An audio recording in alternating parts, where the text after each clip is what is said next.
We're back with TNT with a shaded syrup. That's right.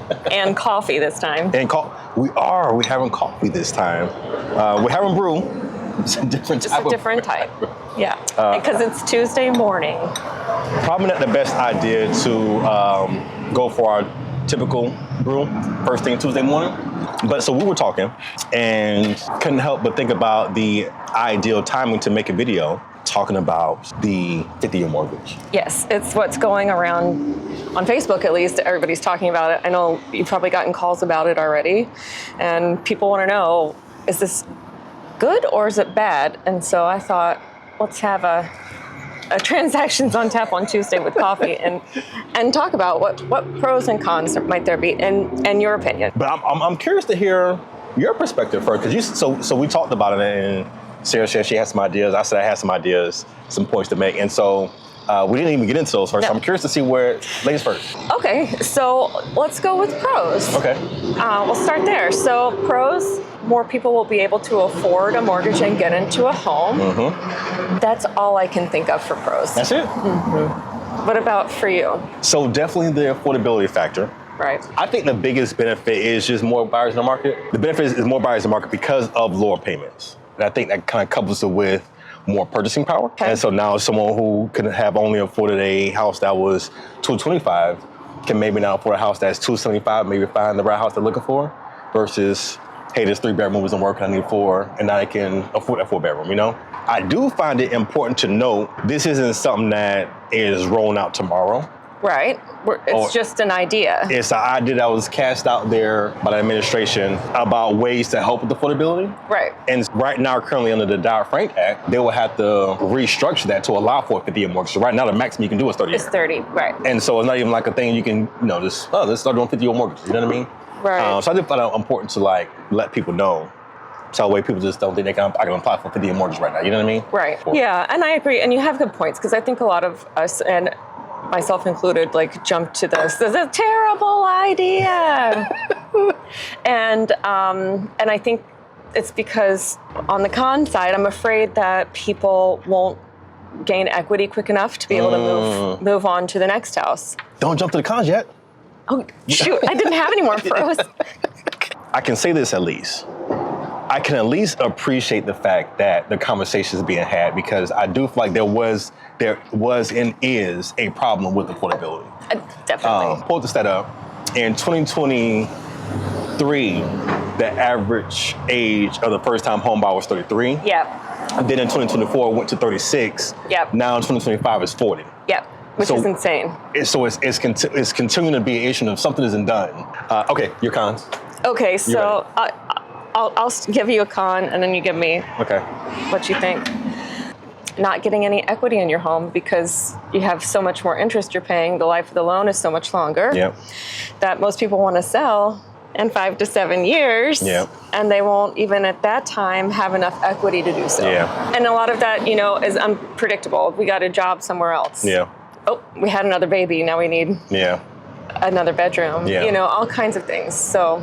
Well, I was giving that section one of my cons that I brought. Oh. I brought up the same exact thing. Great minds. Exactly. To your point, I actually discussed in one of my other videos, but basically talk about the amortization of a mortgage loan and the fact that when you're making those early payments, a lot of the money is going towards interest up front.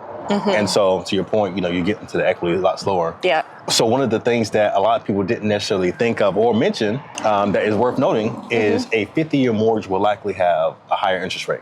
So look at some of the factual. A 50-year mortgage loan has a lower interest rate than a 30-year mortgage loan. Okay. So is it not realistic to conceive that a 50-year will have a higher interest rate than a 30-year? Because as you go longer, the rates get higher because the increased risk. Yeah. You're taking it's already a long time to pay 30 years to get my money back. Yeah. You're taking 50? Yeah. I gotta wait 50 years to get my money back? I'm gonna charge some more. I gotta get some more interest. But you're right. When you look at a 15-year versus a 30-year, you can get a better interest rate because you can pay it off quicker. You pay it off faster. You got more cons? I do. I get nervous because of the crash in 2008 that we were talking about regulations and how they're a good thing. Yeah. And this won't be regulated and responsibly used. People are capable of making good or bad choices, why give them something that might be bad? Oh. Why just give that to them? Because I feel like we'll see more people in foreclosure or not that really shouldn't have been. Got you. So I have an interesting stat for you. So the 30-year, so I looked it up again, the 30-year mortgage was introduced back in 1948-ish, 1950-ish. And it was brought about for similar circumstances as this. It was right after the Depression.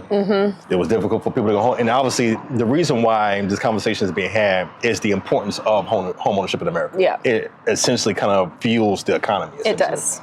Home ownership is also not about being able to grow your wealth, your net worth, but at the same time, being able to control your home, your mortgage, taxes, insurance, question mark. But and then being able to, I've heard statistics like people who own homes actually eat better and do better in school because they have somewhere to go, right? There's not always the fear of this isn't mine.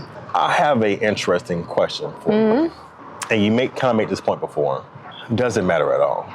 Does it really matter? What do you think? I think it doesn't. And the only reason why I'll say that is not as if people will have to choose a 50-year mortgage. Right. You'll still, the same way now you have the option to choose a 10-year or a 50-year or a 15-year, a 20-year, so on and so forth.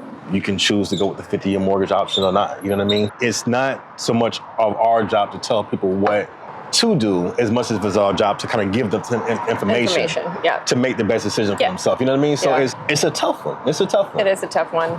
But I do think it's good to have the talk about affordability, regardless of what ideas are being thrown out there. I guess if you don't have lots of people throwing out ideas, then you're not getting anywhere. Exactly. So, I agree 1,000% about that. Like, I'm grateful the conversation is being had. Exactly. It's becoming more and more clear that affordability has been an issue. And the things that we have known to be able to do in the past, lower interest rates, wait for the market to correct itself, it's not that it's not happening, it's just taking a lot longer. And a lot of people are starting to feel a bit more stressed or a little bit more discouraged about owning a home because it just seems like such a far distance, you know? Now, we'll see what transpires. Yeah. Go to the comment section. How do you feel about the 50 years? How do you in the comment box below. The comment section below. Comment section below. Yeah. Okay, cool. Nice.